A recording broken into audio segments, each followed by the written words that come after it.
10, 9, 8, 7, 6, 5, 4, 3, 2, 1.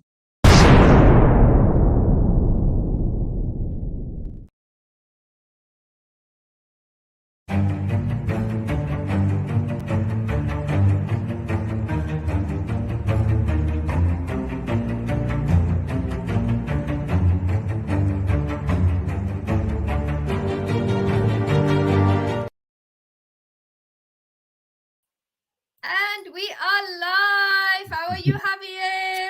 Hello. That was quite an intro. Love that countdown. Thank you so much. I appreciate that. I love all things artificial intelligence wise. So I saw it the other day and I thought, my goodness, let's do this. I love it. I love it. I was all fired up. Thank you so much. I appreciate that. And welcome here at the Meticulous Moments podcast, where we facilitate community upliftment through leadership development. We are so happy to have you here this evening. Now, I met you last year online through the various groups that we just talked about, ARMA and CLA and Unleash You. And we've had virtual coffees as well as having met at the ARMA Business Bootcamp this year, which was phenomenal. But for those in the audience who are not acquainted with you yet, will you just introduce yourself? Yeah, hi. I'm Javier Santana. Not related to Carlos, unfortunately, but cool name anyway. I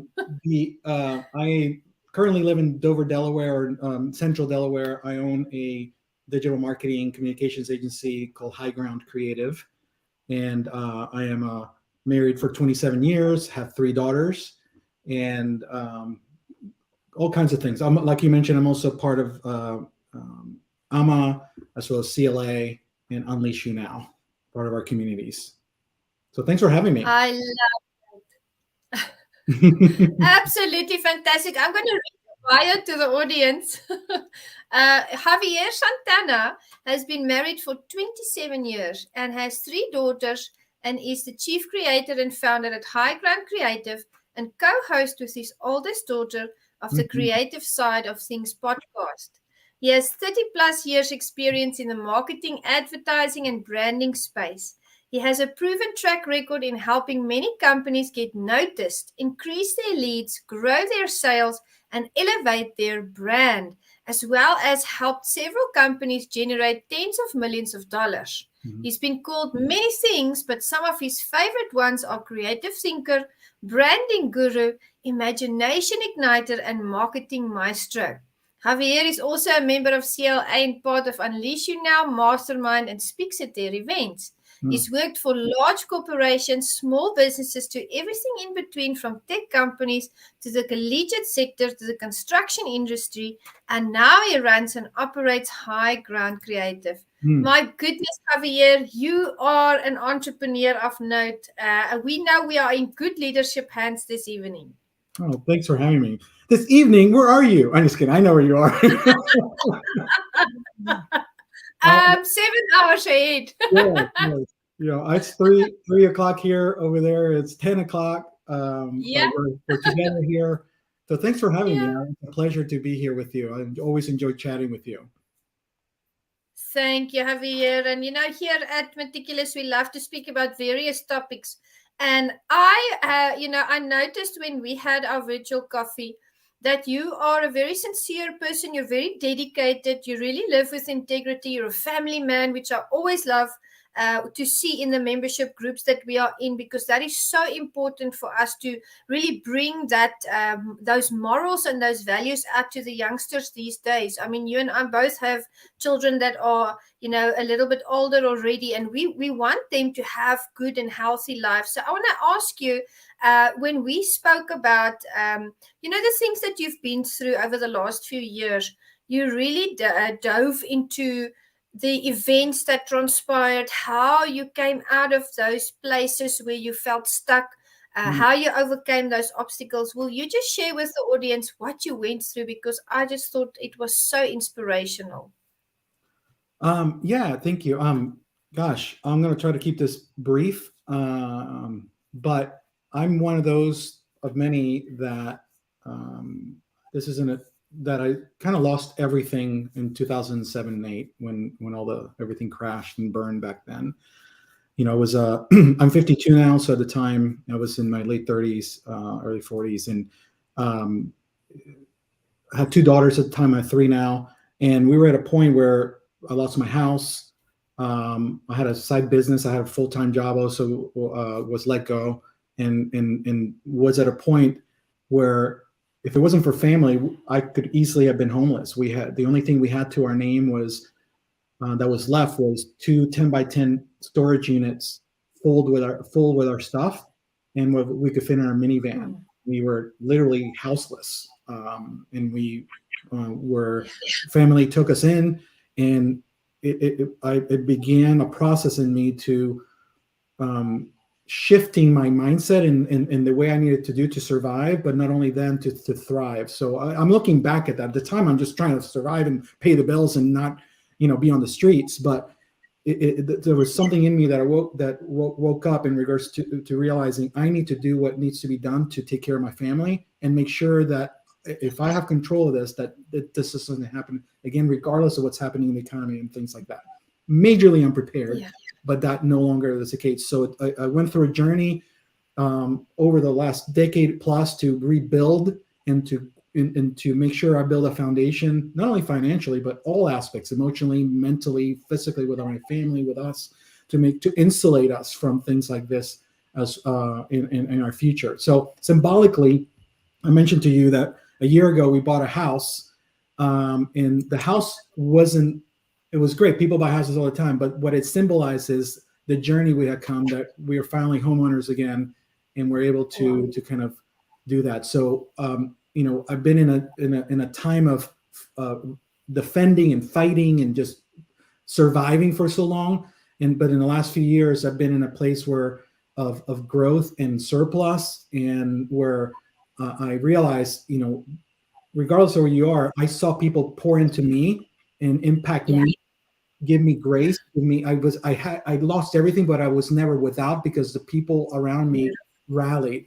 And I'm in a position now that I can do that for others. And whenever there's an opportunity, I do that, because I've been on the other side of that. And the pendulum swings. There's times that we're in need, and sometimes that we can deposit, and times that we can withdraw. And it's okay to withdraw. Just always be willing to deposit when there's a time for you to give to somebody and be value. So, well, I need to drink. That's a lot of talking. Well, when you and I start talking, right? Javier, it comes through that you're very passionate about what you do and what you stand for. But you also have compassion for people who are going through difficult situations. And I think to the audience it says a lot, because, sometimes it goes, it might not go so well with other people. And then we are there, of course, to give an uplifting hand. That's what I love about the groups that we are a part of. I mean, Alma, Underdog, Millionaire, CLA. They are always Unleash You Now. They are BLM. They're always there to connect, and as Dr. Obam would say, to converge and to give that advice and that instruction at times, and also to keep each other accountable. So I mean, you explained how you and your wife really stood together, and were each other's accountability partners. And I know that she's a grade 1 teacher. Tell us more about that, because you have such a beautiful family. Yeah, thank you. Yeah, my wife Lisa chooses to be in the shadows. I mean, I'm kind of a big personality. I'm all over the place. My wife is kind of like this, and I'm like, that's me, right? But she is my rock, and my right? But it's me all over the place. But she is an amazing woman, and we've had our very hard moments in our marriage, but I'm just going to only speak about me. I mean, we turn towards each other rather than turn away from each other when those times came. And it doesn't mean it's easy, but we just work through it. But I admire her. She's one of my she's my inspiration. Without her, I can't do what I do, and I appreciate her on all levels. And she herself is one of the most creative people I know. She's a first grade teacher. and she's an amazing the things she does to educate. And she works at a private school, and doesn't get paid a lot of money, but her passion for kids and the impact she can do generationally Yeah. is very apparent. So she's my partner, she's my best friend, and Yeah. and my one of my big why I do things. I love that. I love that. Grade one teachers have a very big impact in the lives of Mhm. children.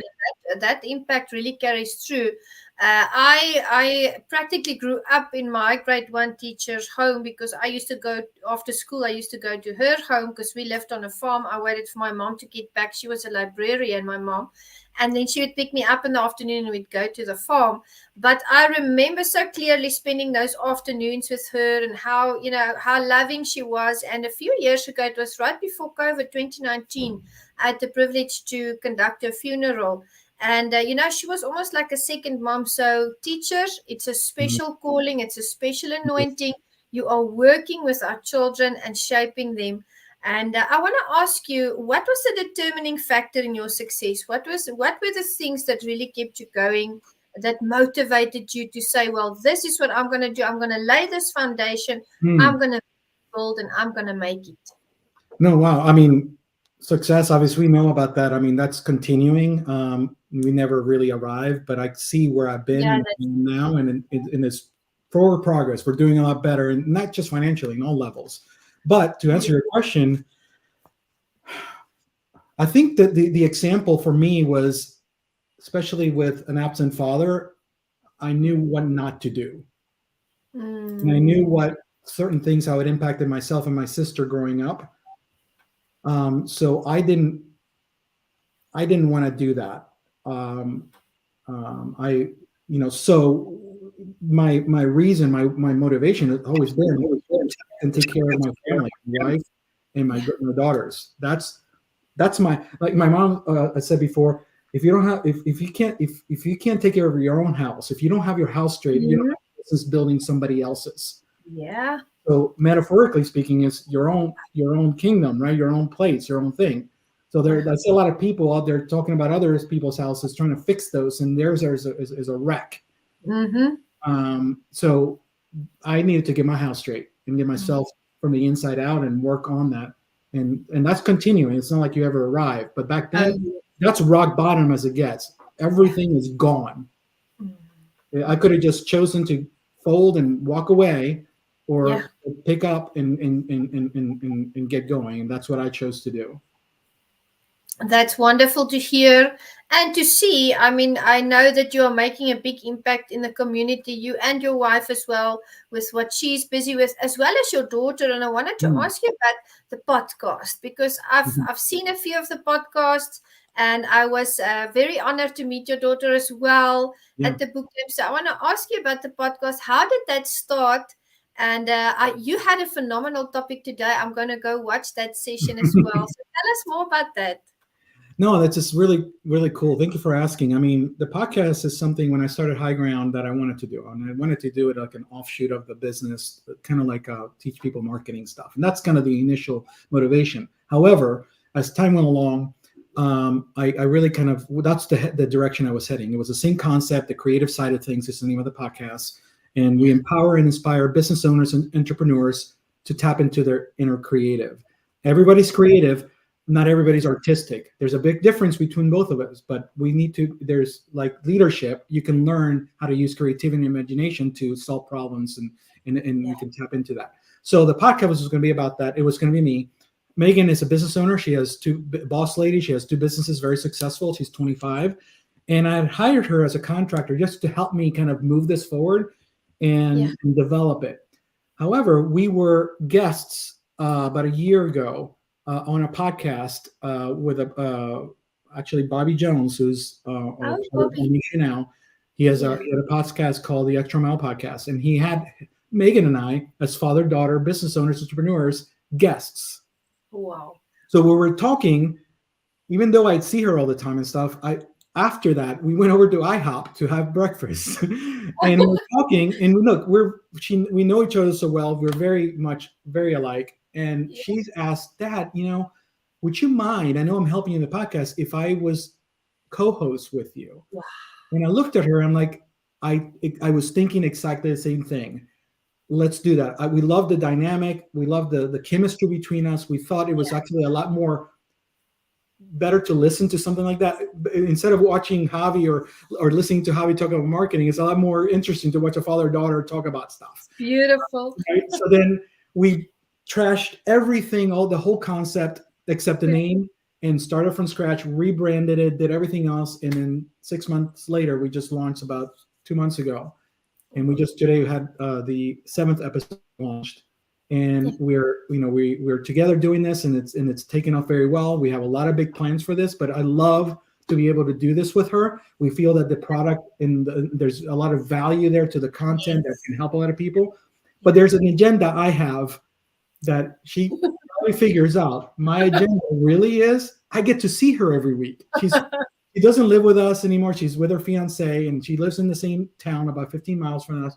But I know it doesn't matter what happens. I'm going to see Megan on Friday because we do all the tapings. We talk strategy, and we get talk a lot about things. So ultimately, if that's all I get from it, I get to see Megan every week. I'm in a good place. That is wonderful to know, and that's that's heartwarming to hear that. And I see leadership all over that project because I mean, you are her father, you lead her, and together, and she leads, with you as well, and that's how you reach people. It's a very, very good example, a very good way to show people what a father and daughter dynamic is supposed to be like. Because I'll be honest with you, in the years in ministry, I've noticed that families aren't that close anymore. They've lost that closeness. They've lost that, that passion to be a unit of love, family tied together with bonds of love. And that's very good that you put that out there. I don't think I know of another podcast. It's very unique where father and daughter does that together. And would you like to give the audience a little hint so they can go and look for your podcast? Yeah, absolutely. What did you discuss? This is our logo. It's like the creative side of things. There's me and Megan. We love coffee. We're coffee addicts. So the creative side of things. If you go to thecreativesideofthings.com, in there's links, but you can find us on YouTube. We actually video this. We have and you can see us. But if you are one of those podcast listeners, you don't watch podcasts. We're on Spotify, YouTube. Google Podcasts, Apple Podcasts, and Amazon Music. But we have a lot of plans for this. We're planning 42 episodes this year. We were only on 7. There's a lot of things that we're aligning, a lot of really cool guests. Every other episode, we do a deep dive, just her and I, and then we also have a guest here in the studio. At some point, I'm sure we're going to have to do something like this where we obviously can't have Juanita over from South Africa and Delaware. Maybe one day we can, but for now, we're working through people that can get here. At least for this year, there's enough. I think we got pretty much everybody covered for the rest of the year. But thank you for asking, because we feel that we can add a lot of value to this. The topics we've talked about, community connection and collaboration. We talk about the creativity mindset. Perseverance. Hustle culture was the one that just came out. These are very timely topics that impact. And if people can take a nugget of something every time I listen to something and take it and apply it and it helps their life, then I think we've succeeded. That's the truth. That's the truth. And you mentioned something: we never arrive. I watch as many podcasts as I can. I listen to as many audibles as I can, because I realize when we are entrepreneurs and in general, in life in general, we always keep on developing personally and professionally. The content that you're putting out there is contemporary. And that's what we need. We really need that. So audience, go and visit that podcast, please, and listen. I'm going to go and listen to the one, about the hustle culture. Yeah. Very, very important topic. So thank you for that. And I'm thinking leadership, I'm thinking gratitude, I'm thinking community upliftment. You're a perfect guest for Meticulous, because you have those leadership skills that you're transferring to your family. They are taking that into their workplaces with their friends, their colleagues. I know you have a wonderful heart of gratitude as well. We spoke on a virtual coffee, and you were expressing your gratitude for what you went through and how you've really been carried through up to this point. And then, of course, I see community upliftment through what you do with the podcast. Your wife was a great one. Just all round. Kudos to you all. And I remember something. You mentioned something about your father and your grandfather. Mm. Would you like to elaborate on that for the audience? The legacy that they left you and how they spoke with you and Yeah, I mean, my grandfather, my mom's dad, um, had an impact on me to this day. I mean, he passed away when I was in my early 20s, and he's just been. But it's amazing when you have that type of impact, how it creates waves of impact, and they stay with you. It's like in your nervous system; it just becomes part of you. And just the way he lived, he always poured into me. Watching baseball games in Puerto Rico with him because that's where I grew up, and taking me to his back shed where he did a lot of. He was a carpenter. He was an artisan. He built things, and he would just talk to me and just gave me the time and attention. It was just something that has stuck with me. Then on the opposite end, he's not a bad guy. My dad passed away too, but my dad just was not there. He divorced my mom when I was like 2 years old, and he was part of my life and a lot of my time, but he wasn't in the key pivotal moments that yeah, I think a man needs that rite of passage to have a yes, model of what it should be or what it shouldn't be. But my grandfather was there. Um, beautiful. and so I see that these two examples, and I'm not trashing my dad. He was not a No, bad of guy. He course was just not. not there. Yeah, And absolutely. having three daughters, I I have a sister too who I adore. I was talking to her an hour ago, who Yeah. she went through the same childhood I did, and the absence of her father has affected her Mm, as an adult. So I knew what that cost in a young lady and also a young man with the absence of a father. I never wanted yeah, that to happen, but I also saw the impact of a man, a father figure on me yeah, with and like my grandfather. So those two were pillars of who I am, negatively mm, and positively, in action and inaction. yeah. That's a great answer and a great illustration as well. I grew up without a father as well, and I know Mm, how difficult it can be when there's that void. But you turned out, to be a great leader in your family, great father to your children, great husband to your wife. And that's because of that great leadership example that you had in your grandfather. So thank God for that. I'm very glad mm. to hear that and to see that. I want to ask you, we are entrepreneurs. What's the best part of being an entrepreneur for you? Um, Autonomy, I think, would be meaning Oh, I can, great answer. come and go and pivot. I said pivot. I don't usually say Yeah. the word pivot, but move around. Good And word. is a good word. To be able to shift and adjust. If I think we all know as entrepreneurs, it's harder. There's a lot of things, but the payoff is better. But being able to make these decisions and adjust, I think it's one of the biggest things that I love about being an entrepreneur. Yeah, yeah.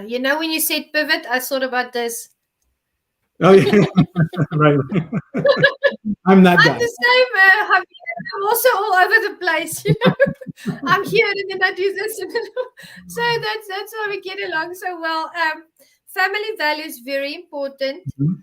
The morals that we give our children, they transfer over to their children and their children, and the reach is very far. We don't always recognize that, but having worked with different groups of people, it's interesting to see how people have different worldviews, preconceptions, and how they apply those. What are the main family values that you cherish? Oh my gosh. Holy crap, that's a loaded question.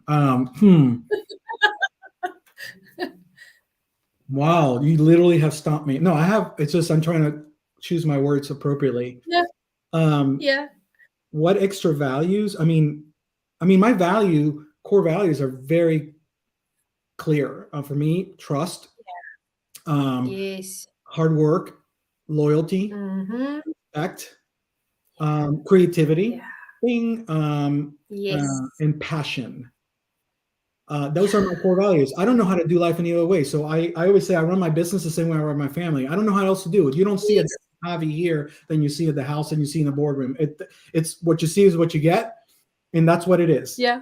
But that's what governs me is those values, whether I'm in the workplace, whether I'm trying to negotiate a deal with a client or talking to my 13-year-old daughter about roller skating or playing Wii or Xbox with her. I Yes. mean, to me, Yeah. trust is number one. If there's no trust between two individuals, we have Mhm.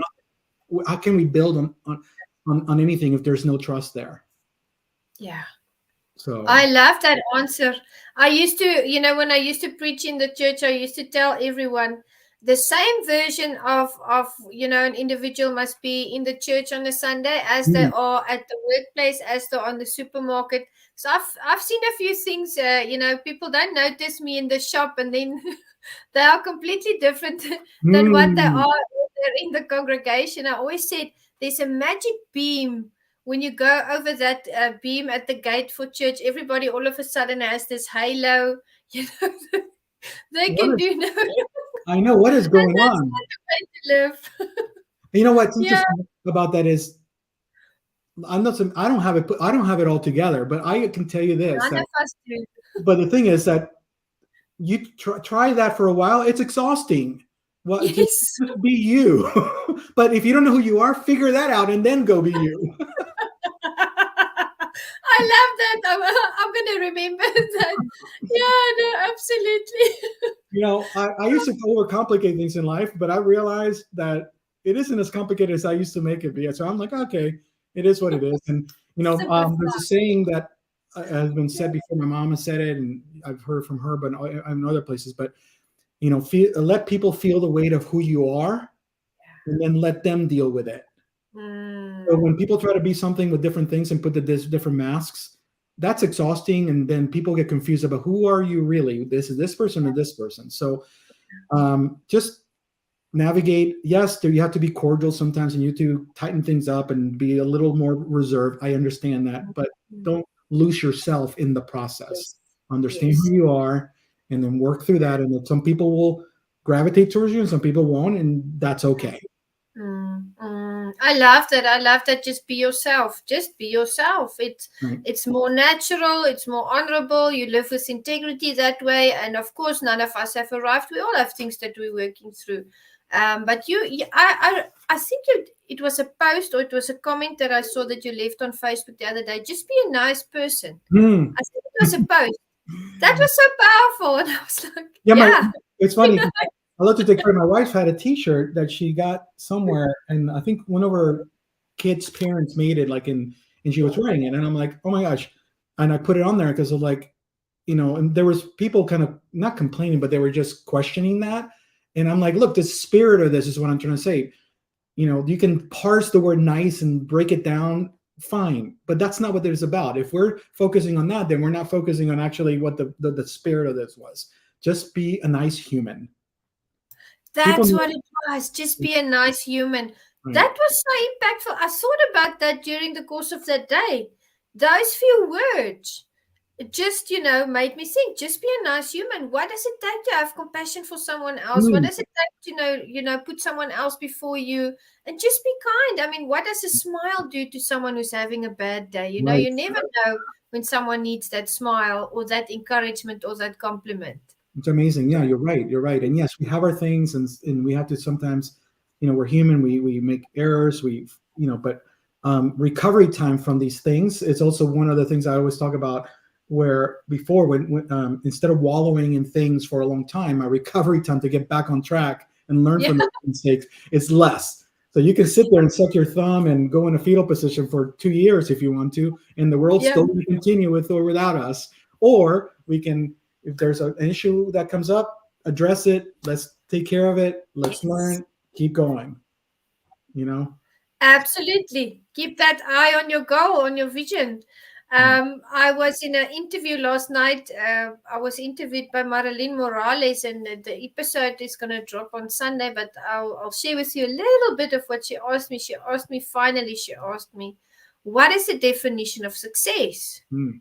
And no one's ever asked me that question in all the years. I've never had that question. The first thing, I didn't even think about it. The first thing that just rolled off my tongue was happiness. Mm, If I'm happy, I'm successful. right. If I love what I do and I see my children grow and excel and exceed and my family is doing well, I'm happy. Right. And then I feel successful because, there's so many things out there. We have these world views that all the external impulses telling us what success is supposed to look like. When you're happy, you can really move mountains. Then But you can build that business. When you're happy, you can win that competition or trophy or write that book, or it all comes down to me for happiness. So I want to ask you that same question. What is success to you? How do you envision success? And it can be anything. no, I think it's a no, no, no, that's a fair question. I think that it's a um, it is a mindset, and it's deeper than a feeling. It's more of a place of contentment and a real. And you mentioned gratitude earlier. I consider myself the richest man in the world, and Yeah. there's a movie with It's a Wonderful Life, where they talk about that, and it's not about money. My gratitude is my health, my being with my having my girls see each other, get along, and love each other, and love on each other, and it could be worse in so many cases. And yes, we're going through things, but that the answer to success is ongoing, but happiness and joy within those Yeah. moments. A lot of people within our communities, and look, I include myself in there, are so driven Yeah. towards something, and they forget to pay attention to the minutia of everyday life, that the miracles are in there as well. There's a lot of things to be grateful for in the process, Yeah. while we're moving towards a journey, towards a goal. But I see that happening, and we talked about that in that episode about hustle culture. There's just all this drive, push, push, push, and Yeah. it's just everything's going by them, and they don't slow down to quote unquote smell the roses. So to me, Yeah. success is, I'm thankful that I'm in a place in my life, because I wasn't always like this, that I can look around and enjoy these little moments and find joy and happiness and contentment and gratitude in things that others will look at as boring. I'm the same as you. I find the joy in the little things. Mhm. Silly little things. Sometimes I go through my bookcase and I take out a book, and someone's child at children's church made me a little card. I found a little card the other day in one of my bookshelves, and she was very small at that stage, but she made me a birthday card, and she didn't write happy birthday pastor. She wrote happy birthday plaster. Ah, And I had such that brought me joy that day. It brightened my mood just once again. So it is in the little things, absolutely in right. the little things. And but when we're happy, we're able to do the big things as well. And Yeah. you're doing some pretty big things out there, Javier, with your family. Tell me about rebranding. I know that you are very good at rebranding. Give us a little breakdown of your services, because the Meticulous Moments community would love to network with you and support you and uplift you in any way possible. Oh yeah, I mean, so my business, my company, High Ground Creative, we are a marketing communications agency, and I use the word marketing, but that to me is a four-letter word, because I have a love and hate relationship with that word. I Yeah. think we're very grassroots from the perspective of, we help communicate a message to an audience. And how? Well, let's Yeah. have a conversation. We service clients from all over type of industries. It doesn't matter size. It's just about it's all aligned with a strategy that we help them craft. So yes, we do the websites, we do video production, we do social media management, we do lead generation, and branding and graphic design. You can do that. You can get all kinds of that anywhere. But my team, we're kind of the unicorn. We become an extension of that business and help them succeed. And my mission in Mm. that case is we help. That's how we make that impact. If we help that business owner, increase their leads and their sales by Yeah. 10%, that's life changing to their family.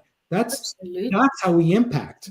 So that's the mission Yeah. here. When we help other businesses succeed, then we succeed, and we succeed together. How do we do it? Well, Mm. it goes very well, but on top of all that, there's the strategy. Let's have the plan. Let's come up, and then everything we do, we align with the plan. So So we ask early on, what does success mean to you, Mr. and Mrs. Customer? Yeah. And we Yeah. see that and we craft a plan. So it's inevitable that we get to that end result. So branding is part of that, and graphic design and social media management and video production, all that. But all that is tactics. But if we have to talk about why and who and when and how often before we, the what is easy once you define all that stuff. And that's what we're really good at too. Yeah. I love that. And you know what stands out? It's the fact that it's a unique plan for every single client. It's formatted and drafted and crafted for that specific person with their business, with their goals, with their vision, with their needs. Right. And, you know, I've been in the corporate world for many years. All the years that I was in the ministry, I was in the corporate world as well. And I always chose the clients and the companies that we worked with for the following reason. I work with relationship builders because I want to know when I'm picking up the phone or sending an email, I personally know the person that I'm working with. I don't want to drift into the sea of customers. And that's why, Javier, I'll tell the audience as well. If I had to choose between your business and another business, I would choose you because I know and I've met you and, you know, you are a relationship builder and you actually care about the people that you work with. It's not just a job. It's a passion. There's so many people out there in the workforce that just do a job. So from me to you, really, I'm going to say it to the audience and to anyone out there listening, for any of the products that Javier is putting out there for his business, creative, high ground creative, link up with Javier. He's a relationship builder. He has the wisdom, he has the knowledge and experience. You want to work with someone that really cares about your product, your vision, and your life. And it's not often that we find that. There's a lot of companies out there.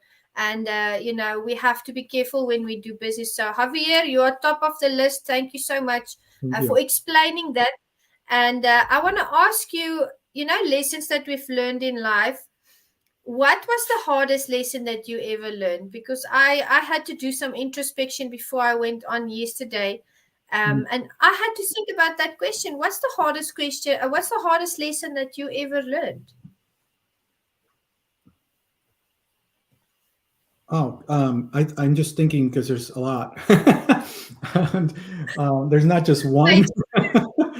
There's a lot of them, right? Gosh, you know something?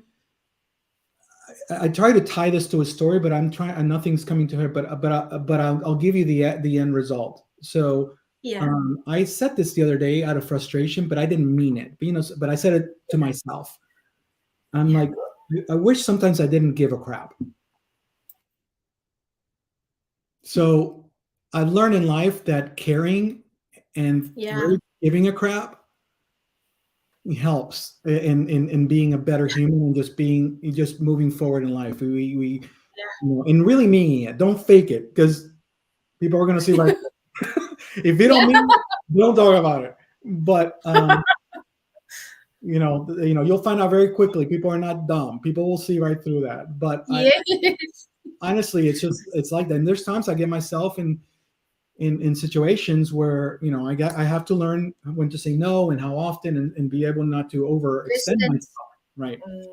And that's another conversation. But I rather put myself in line to be betrayed or to be taken advantage of than be cynical and hoard. I rather put myself out there, and that's the lessons I've learned in life, that, you know, resignation, throwing your hands up and whatever, that's not a good place. Care, feel, and be in that place. Yes, you're vulnerable, but the opposite is not good.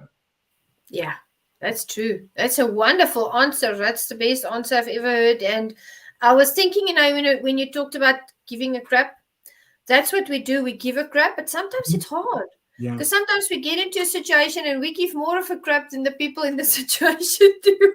Like we want more for them than they want it for themselves. And I'm like, what happened to the world, you know? And that's the time that I just say, I love you, you know, but I love you from afar. I like that. I love you from a distance. there's still love in there, and that's tough love. And sometimes those folks need to just be in a place where they need to figure it out. But don't take me down with you. And that's being responsible, because I need to take care of my house. I need to take care of my people and my people. So if if I overcommit myself and I give myself too much at the expense of this, and that's not fair. That's not fair to them. So that's what we're always checking each other, right, Juanita? And I'm going to add one little layer to this, because we talked about the communities and stuff, and we can't do this in a silo. We have to do it in community, because we have blind spots, and I get really in there. But if I'm around people that I trust, and there's that word again, that have my back, and they see things I'm not seeing, when I get rebuked or when I get corrected by somebody like that, I'm going to receive it right, because it came from the right place, and then I can make those adjustments accordingly. Absolutely. That is the attitude to have. And that shows a high level of emotional intelligence, because people that are not emotionally intelligent, they don't want that correction or that instruction, and they kind of kick against adaptability and change. And we know that change is the only constant. The only thing that stays the same is that everything changes, and we have to adapt to that. So I appreciate that. I was sitting with Mark Cox the other day, actually a few months ago, before I met him at the boot camp, and we were having a chat. It was before his Meticulous Moments interview. And I said to him, Mark, I said, if you ever see me doing anything or saying anything online, and and you think it's out of line and it's not something positive or good, I said, you call me up, you send me a message, and you rebuke me. I said, I give you that space. I said, because I always want to be accountable. I always want to put the right content out there and make sure I'm a good person. And he just nodded and smiled. So, he knows if he sees something out there, I'm going to get that message. And we have to have people like that in our lives, especially in our communities. We have wonderful communities that we have the privilege to belong to. Yeah, it's important. And within those macro communities, there's micro pockets. And I've identified people that I've gotten close to that sharpen me, but I also sharpen them. And it's a nice dynamic when you're back to back with somebody in the battle, and you're working together isn't that great? This image, just you can cover more ground. And if you have the high ground, you have a better position. I love that. That's a mic drop. Boom. I love that. Javier, it's been so amazing to spend time with you, my friend. Thank you so much for adding so much value to our podcast and to the listeners. Someone out there is going to hear this. It's going to uplift and build them and edify them. And I just have a final question before we end this session. Uh-oh. Do you have any words of wisdom for the audience? Oh my gosh, I get nervous when you put me on the spot like that. Wisdom, holy crap! Yeah. Okay, I'm on the spot. I gotta think quickly. Don't eat yellow snow. No, never mind. Okay. Don't take yourself so seriously. That's a good one. We always, and I've been in there, where take a deep breath and take it lightly. Find the humor in life, and enter into that space, because that's a really good space to be. Yes, there's times to be serious. There's times to be slapstick and stuff, but at the same time within reason. But just have the heart of, don't take yourself so serious. There's a lot of people that sit there and they're so robotic and so just take it easy. Yeah, I love that. Thank you so much for sharing that. We really enjoyed having you on. I hope that we can have you and Megan on in the future. Yeah, that'll be fun. That'll be a lot of fun. Yeah, to have that dynamic I want to take a selfie. Hold on, let me take a selfie. Here we go. Okay. Say hi. Thank you, Javier. You should have a wonderful day. And to the Meticulous Moments podcast audience, thank you so much for joining us. You know what to do. Network with Javier. Support him. Reach out to him for any of the services that he's giving. Build that relationship, and of course, cheer him on this wonderful leadership journey as father, husband, and wonderful, amazing entrepreneur. So thank you. I'll see you guys in the next session. Stay tuned for the last few videos. Bye, my friend. Thank you. See you soon. See you soon. Bye. Hi, my name is Jose Escobar, and I'm the founder and CEO of the Connected Leaders Academy. We're the #1 fastest growing community and tribe of some of the highest level entrepreneurs all around the country and around the world. We're in 36 states across the US, in 11 international countries, and over 240 plus members, growing every single day. And I'm honored, excited, and I'm glad to say that I'm proud to be the official sponsor of the Meticulous Moments podcast with Juanita Kapp. Thank you so much for the opportunity. I'm excited for this journey. Hey everybody, my name is Patrick Rude. I'm the owner of Rude Financial Services, a proud sponsor of the Meticulous Moments podcast, hosted and directed by the beautiful, strong, and intelligent Juanita Kapp. I cannot tell you enough about what this woman has done with this podcast and the effect that she has had on me and all of the other sponsors and people that listen. Don't miss it.